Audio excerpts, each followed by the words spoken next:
নমস্কাৰ আপোনালোকক মোৰ অন্য এটা ভিডিঅ'লৈ স্বাগতম। এয়া সামগ্ৰী সত্ৰলৈ আহিলোঁ। বৃন্দাবনীয়া কৃষ্ণৰ ওচৰত সেৱা জনাই এয়া আমি সামগ্ৰী সত্ৰৰ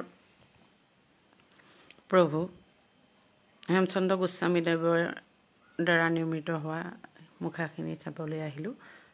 ভগৱানৰ মুখা আছে ইয়াতে চাওকচোন। সিংহ প্ৰভুৰ মুখাই সকলোকে আকৰ্ষিত কৰিছে। ইমান সুন্দৰকৈ তেখেতে মুখাখিনি বনাইছে, সঁচাকৈ খুব ধুনীয়াকৈ ৰাখিছে আৰু অসংখ্য দেশী বিদেশী পৰ্যটক আহিছে ইয়াতে।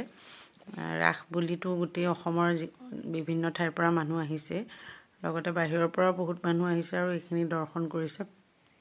বহু সংখ্যক মানুহে এই মুখাখিনি দেখিছে যে এই সৰু সৰুকৈ বনাই থোৱা মুখাখিনি কিনি লৈ গৈছে। খুব সুন্দৰ, একদম চালে চাই থাকিবলৈ মন যোৱা।